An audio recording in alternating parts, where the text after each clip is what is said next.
Mana dia mau tahu mesti? Kalau hangus, misalnya kita kata, habislah, tak ada lah PT tu. Kalau kena curi, misal, tak ada lah PT tu. Atau kalau kita berniaga, mesti kau untung. Boleh jadi PT tu ada dengan kita buat berniaga jadi bankrupt. Mujur kita beri kat orang. Dia tak terfikir. Tu logik dia terhad sekerak. Dia tak terfikir. Cuba kalau fikir sampai situ. Ni duduk fikir, apa tujuan Tuhan buat rambut keriting orang perempuan? No. Hak ni rambut lagu ni, kalau dia tak boleh buka tudung, no. Kalau boleh buka tu barulah nampak. Oh, ni kelebihan rambut dia warna lagu ni. Hak ni keriting lagu ni. Hak ni lagu ni. No. Logik juga sekali dengar, kan? Sekali dengar. Memanglah. Tetapi kalau pergi lagi, tidak gitu. Hak Tuhan buat model. Hak jaga benda-benda lagu ni Islam. Hak lain tak cara. Orang rambut dah tak cara. Bila manusia, sama manusia menderita kerana terbiak. Situ lebih Islam. Dia ambil cara berlaku. Semua ya, ambil cara berlaku. Contohnya kata dia, sabaran dong jadi cinta apa? Tidak seharusnya kalau mengenal apa. Bawa ni, ni kalau dulu soal pak gini.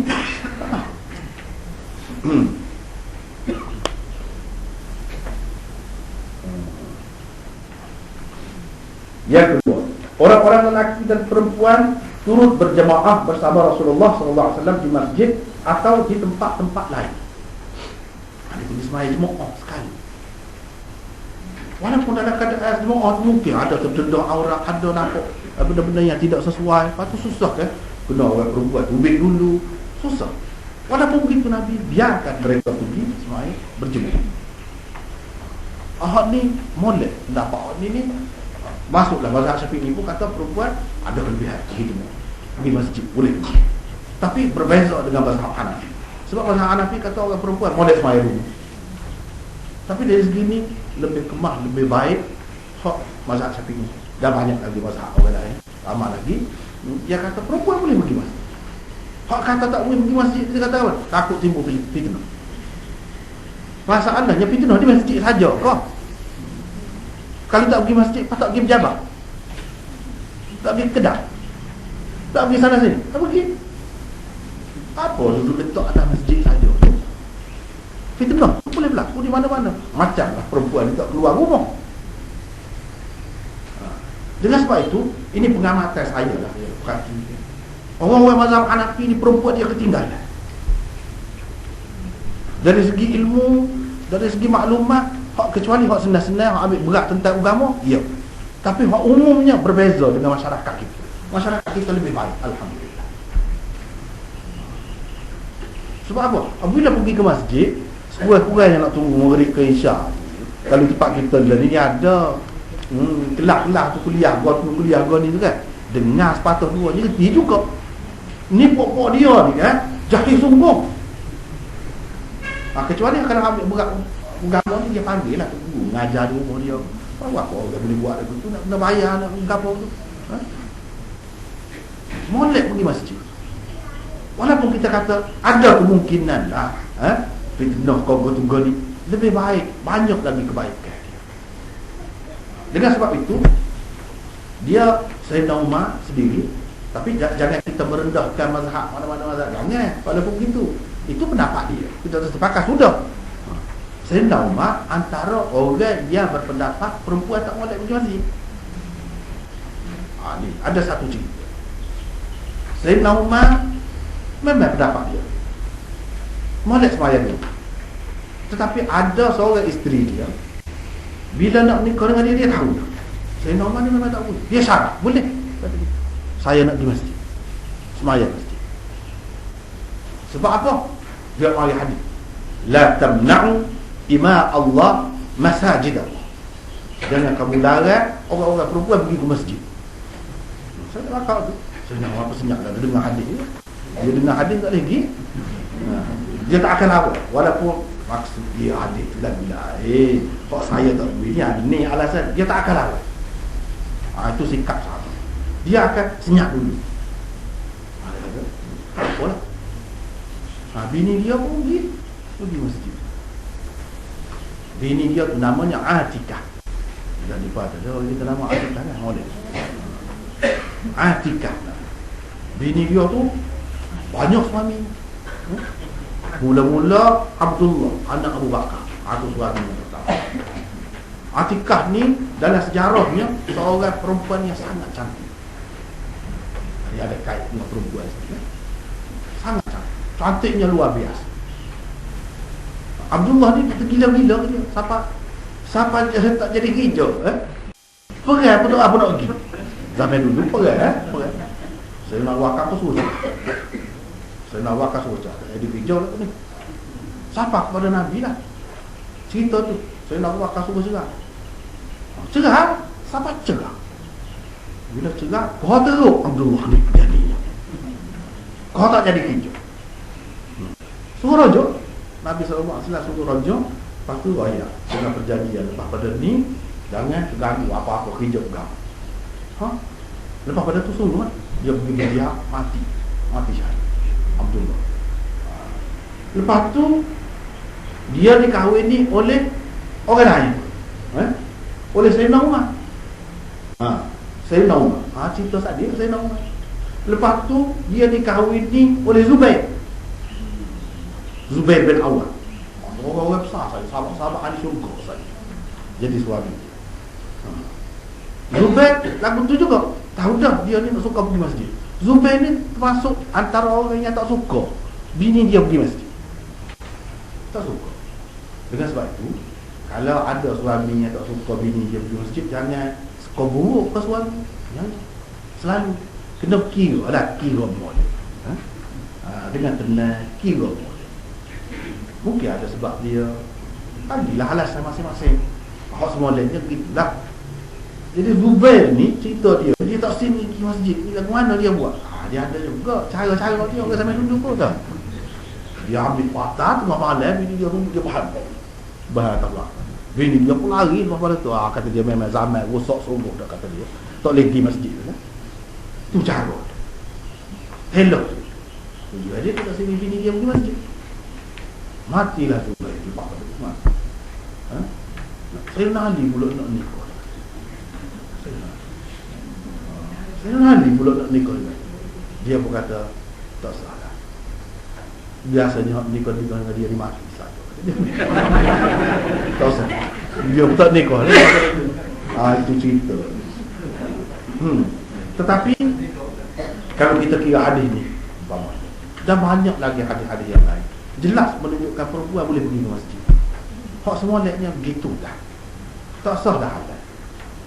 Cuma kita fikir kalau lelaki nak halal, lain ada ke dia halal? Tidak. Jadi kalau lain, fitnah ni ada di mana-mana. Terutama zaman lah ni mudah kena fitnah ni. Duduk rumah boleh ada. Tidak lagi pergi luar. Kalau niat tak boleh, kalau hati tak boleh, mana-mana boleh berlaku. Dengan sebab itu tak selalu kaitkan dengan masjid lah. Kelebihan masjid ni memang tetap semua terima. Jemaah semua terima. Pada dasar. Cuma adalah kadang-kadang, tapi pada dasarnya terima. Jadi kerana ada sesuatu yang mungkin dikatakan sebagai fitnah tu, tak patutnya dihalal. Misalnya setara tak fitnah pada nampak orang lelaki. Fitnah. Adakah Nabi halal? Tak. Ada. Dan ramai juga di kalangan sahabat tu yang memang membenarkan, memang suka perempuan pergi ke masjid. Ya, ini perbezaan pendapat. Ini perbezaan pendapat. Kita kata hak lebih moleknya boleh pergi. Sebab apa? Kebaikannya lebih banyak. Dan kita sendiri sudah tengok masyarakat Hanafi dia ketinggalan. Sebab apa? Sebab hari ni tak pergi masjid. Sedangkan di masjid tu ada kuliah subuh, ada kuliah maghrib, macam-macam ada. Alangkah baiknya, terutamanya kalau dia pergi dengan suami dia, misalnya kalau dia pergi dengan abang dia, adik-adik dia, boleh tak? Sebab masjid adalah tempat ilmu, sumber ilmu. Nak kewajikan, nak tahu gapo-gapo maklumat banyak kan. Dengan sebab itu setengah-setengah ulama dia kata molek. Kalau pergi sembahyang juga, itu lagi molek. Dalam mazhab Syafi'i pun ada juga pendapat gitu. Sebab apa? Hari Jumaat bukan khutbah. Khutbah tu lah nak dengar. Sampai semaya Zuhur tu pak jadi dua. Jadi dua rakaat. Pasal apa? Digantikan dengan khutbah. Besarnya peranan khutbah tu. Siapa? Suruh nak bayar, sumpah dia dengan semayang sehingga tak boleh. Kecek kau, jadi lara. Duk kutih-kutih kok setika kau misalnya. Dia lara. Pasal nak suruh bagi perhatian. Jadi perempuan ketinggalan tu buat dia. Jadi tak ada tempat. Mana yang ada perempuan rayuk setahun sekali. Waktu baru ada. Jadi rasanya tidak baik pendapat itu, tidak lebih baik. Tidak lebih baik. Walaupun ada mazhab yang berpendapat perempuan lebih baik semaya di rumah, walaupun ada pun tidak semesti. Bagi kita ada akal, kita boleh pilih, kita boleh nilai. Banyak perkara kita kena nilai dia. Jangan kebetulan kita duduk di tempat tu, orang situ mazhab tu kita pun ikut dah mana-mana. Molek tak molek pun kita tak ada nilai. Tak sepatutnya begitu. Kalau kita duduk dalam mazhab Hanafi, tak nilai dah. Pasal tak tengok apa akibat. Tak sepatutnya kita orang Islam gitu. Sebab itu mazhab. Bukan Islam tu semua sekali. Beza tu. Kalau kita kata mazhab pula Islam, mazhab lain tak Islam. Mazhab lain tak Islam pun. Sepatutnya terbuka. Terutama benda-benda begini molek benar. Yang ketiga, kerana takut akan terpandang aurat orang-orang lelaki yang bersemayam di bahagian hadapan, orang-orang perempuan diingatkan agar tidak mengangkat kepala mereka daripada sujud, sehingga orang-orang lelaki benar-benar telah duduk. Ini adalah satu langkah yang diambil oleh Nabi SAW kerana keadaan itu menghendaki begitu, dia ajarlah. Tetapi benda ni bukan sebagai suatu peraturan yang tetap. Tidak, seperti kita kata tadi lah. Tidak kata selama-lamanya, di mana-mana pun, dalam keadaan lagi mana pun, orang perempuan ni molek angkat kepala daripada sujud setelah orang lelaki betul-betul sudah duduk. Tidak ada. Peraturan itu tak ada, tidak terikat. Hanya kalau ada keadaan gini pula, iyalah, bolehlah pakai keadaan gini. Kalau tidak, supaya bangun sekali pun supaya, tunduk sekali pun supaya. Apabila ada apabila ada perkara yang menghilangkan benda ni yang dibimbangi. Tu. Lepas tu kita baca soalan kita ni kan. Nampaknya sekat tu dia soalan itu. InsyaAllah seterusnya lah dari depan. 45 tak lagi? Oh, bulan sadar lagi. Oh, rasanya sudah baca dah. Pasti itulah ada sebut yang saya kata tadi baru ni sudah ada dah tu, ingat ke baca dah. Tak apalah, kita baca nota lah. Kalau nota 389, nota satu. Tajuk bab ini sebenarnya adalah satu hadis. Jadi apabila seseorang bersemayam dengan memakai sehelai kain sahaja, dia hendaklah meletakkan bahagian daripada kain itu di atas kedua belah bahu. Itulah yang Imam Ahmad pegang tu. Oleh kerana ia tidak menepati syarat Bukhari, maka Bukhari mengemukakannya hanya secara taklid. Secara taklid itu kita sudah tahu dah sebenarnya ini kan. Bagaimanapun ia diwasalkan oleh Tahawi di dalam Syarah Ma'ani Al-Athar. Menurut bab ini Imam Bukhari mahu menyatakan sekurang-kurangnya dua perkara. Bukan dua perkara dia nak. Pertama, terdapat khilaf ulama berhubung dengan masalah meletakkan kain di atas bahu ketika bersembahyang. Jumhur ulama berpendapat menutup bahu dengan kain ketika bersembahyang tidak wajib. Kepada lelaki ni, bukan perempuan, lelaki. Paling tinggi ia sunat atau istihbab saja. Bawah lagi pada sunat. Lain lagi pada sunat. Imam Ahmad dinukilkan mempunyai dua pendapat dalam masalah ini.